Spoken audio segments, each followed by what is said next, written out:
Hello વિદ્યાર્થી મિત્રો, એજ્યુકટેકનો ચેનલમાં આપનું સ્વાગત છે। આજે આપણે શીખીશું ધોરણ 5 વિષય ગુજરાતીની તારીખ 6/4/2026ના રોજ લેવાનારી વાર્ષિક પરીક્ષાના મોડેલ પ્રશ્નપત્રનું સોલ્યુશન। વિદ્યાર્થી મિત્રો, આ પ્રશ્નપત્ર છે એ માત્ર નમૂનોરૂપ છે, તેના આધારે તમે પરીક્ષાની તૈયારી કરી શકો છો। આપેલ પ્રશ્નપત્ર 40 ગુણનું રહેશે અને 6/4/2026ના રોજ લેવાનારી પરીક્ષાના પ્રશ્નપત્રને અનુરૂપ છે।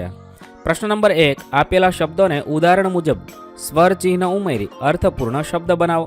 3 માર્ક છે।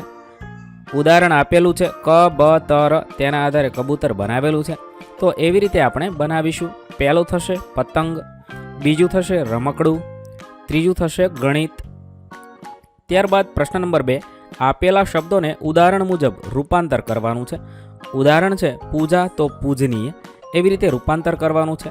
સેવા તો સેવનીય, ભારત તો ભારતીય, પર્વત તો પર્વતીય, કથન તો કથનીય। ત્યારબાદ પ્રશ્ન નંબર 3, ફકરાને આધારે પ્રશ્નોના જવાબ લખવાના છે।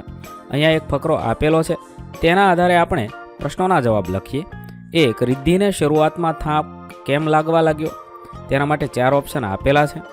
સાચો જવાબ થશે બી, પૂરતી ઊંઘ અને કસરતના અભાવે। સવાલ નંબર 2, શાળામાં યોજાયેલા આરોગ્ય કાર્યક્રમનો મુખ્ય હેતુ શો હતો?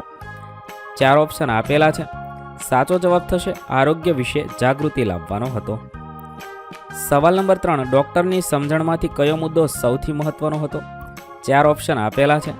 સાચો જવાબ થશે સી, પૌષ્ટિક ખોરાક, કસરત અને ઊંઘ સૌથી મહત્વનો હતો। સવાલ નંબર 4, રિદ્ધિએ જીવનશૈલીમાં કયો ફેરફાર કર્યો? 4 ઓપ્શન આપેલા છે। સાચો જવાબ થશે સી, વહેલા ઊંઘી જવાનું શરૂ કર્યું। સવાલ નંબર 5, વાર્તાનો મુખ્ય ઉદ્દેશ્ય કયો છે? 4 ઓપ્શન આપેલા છે। સાચો જવાબ થશે સી, સારું આરોગ્ય જ સારા જીવનનો આધાર છે।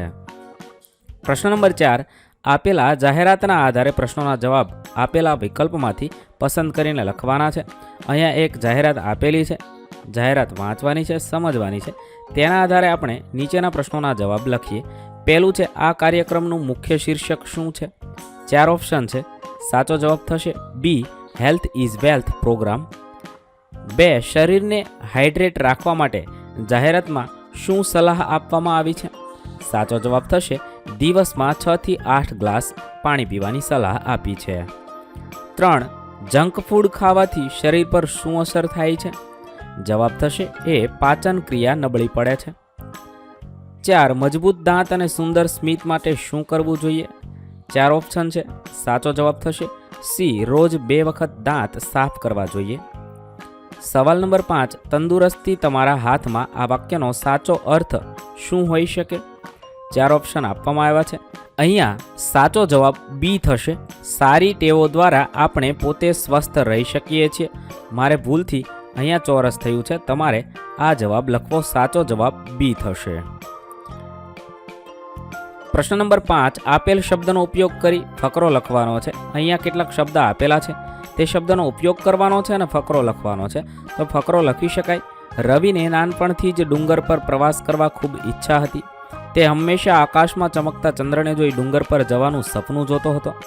એક દિવસ તેણે પોતાના પપ્પા પાસે ડુંગર પર જવાની અરજ કરી। પપ્પાએ પણ ખુશીથી તેની વાત માની લીધી।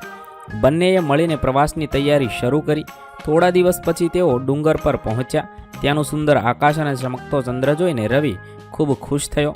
તેનું જૂનું સપનું હવે સાચું થઈ ગયું હતું અને તેની ઈચ્છા પણ પૂર્ણ થઈ ગઈ હતી। પ્રશ્ન નંબર 6, માગ્યા મુજબ કરો। સંજ્ઞા ઓળખો। 1, લોખંડ ખૂબ મજબૂત ધાતુ છે। અહીંયા લોખંડ એ સંજ્ઞા છે, જે દ્રવ્યવાચક સંજ્ઞા છે। 2, આંબા પર કેરીઓ છે।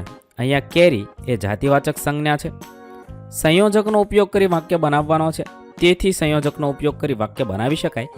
તેને તાવ હતો, તેથી તે શાળાએ આવ્યો નથી। બીજું છે એટલે, તેના આધારે વાક્ય બનાવીશું, વરસાદ આવ્યો એટલે ખેડૂતો ખુશ થઈ ગયા। પછી કાળ ઓળખો। 1, તે પુસ્તક વાંચે છે, આ વર્તમાન કાળ છે। પ્રશ્ન નંબર 7, આપેલા વિષય પર 7-8 વાક્ય લખો। મારો પ્રિય મિત્ર। મારા પ્રિય મિત્રનું નામ આર્યન છે। તે મારી સાથે જ શાળામાં ભણે છે, સમજદાર અને હસમુખો છે। આવી રીતે વિદ્યાર્થી મિત્રો તમારે તમારા મિત્રનું નામ લખવાનું છે અને તે કેવો છે, તે તમને કેવી રીતે મદદ કરે છે તેના વિશે તમારે લખવાનું છે. પ્રશ્ન નંબર 8, આપેલા શબ્દને આધારે વાક્ય બનાવો. અહીંયા કેટલાક શબ્દ આપેલા છે, તેના આધારે વાક્ય બનાવવાનું છે. પહેલું છે ડર, પોતાની અંદર દબાવી રાખેલો ડર બહાર આવી ગયો. બીજું છે દુઃખ, તો મને મારા મિત્રથી દૂર જતા દુઃખ થયું. પછી છે નવાઈ, મને એ વાત સાંભળીને ખૂબ નવાઈ લાગી. પછી છે ચિંતા, માતાને બાળકની તબિયતની ચિંતા હતી. પછી છે ડર, અંધારામાં જતા મને ડર લાગે છે. અને આનંદ, તો પરીક્ષામાં સારા ગુણ મળતા મને આનંદ થયો. આ રીતે આપેલા દરેક શબ્દને આધારે વાક્ય બનાવી લખવાના છે. વિદ્યાર્થી મિત્રો, સૌને પરીક્ષાના બેસ્ટ ઓફ લક. પરીક્ષામાં સૌને સારા ગુણ મળે. દરેક વિષયના મોડલ પેપર આપણી ચેનલ પર ઉપલબ્ધ છે, જે તમે ધોરણ 5 મોડલ પેપર નામના પ્લેલિસ્ટમાંથી મેળવી શકો છો. પ્લેલિસ્ટની લિંક વિડીયોના ડિસ્ક્રિપ્શનમાં આપી છે. વિદ્યાર્થી મિત્રો, આપેલા વિડીયોની જો તમારે પીડીએફની જરૂર હોય તો તમે આપણી એપ્લિકેશન સ્માર્ટ સાથી પરથી મેળવી શકશો. વિદ્યાર્થી મિત્રો, આપણી એપ્લિકેશન સ્માર્ટ સાથી પ્લે સ્ટોરમાં આવી ગઈ છે, જેની અંદર તમે બધા વિભાગ જોઈ શકો છો. તેની અંદર વિવિધ ધોરણ છે. ધોરણ ઉપર ક્લિક કરતાં વિવિધ વિષય ખુલશે. વિષય ઉપર ક્લિક કરતાં તેની અંદર આવતા પાઠ ખુલશે. તેની અંદરથી તમે પાઠ્યપુસ્તક પણ ડાઉનલોડ કરી શકો છો. તેની અંદર આપેલા પાઠમાં ક્લિક કરતાં તમે પાઠની પીડીએફ, સ્વાધ્યાયની પીડીએફ, સ્વાધ્યાયન પોથીની પીડીએફ, પાઠના વિવિધ વિડીયોઝ, સ્વાધ્યાયના વિડીયોઝ, સ્વાધ્યાયન પોથીના વિડીયોઝ બધું જોઈ શકો છો અને ડાઉનલોડ પણ માત્ર એક ક્લિકમાં કરી શકો છો. વિદ્યાર્થી મિત્રો, આપણી એપને સપોર્ટ કરજો, ડાઉનલોડ કરજો.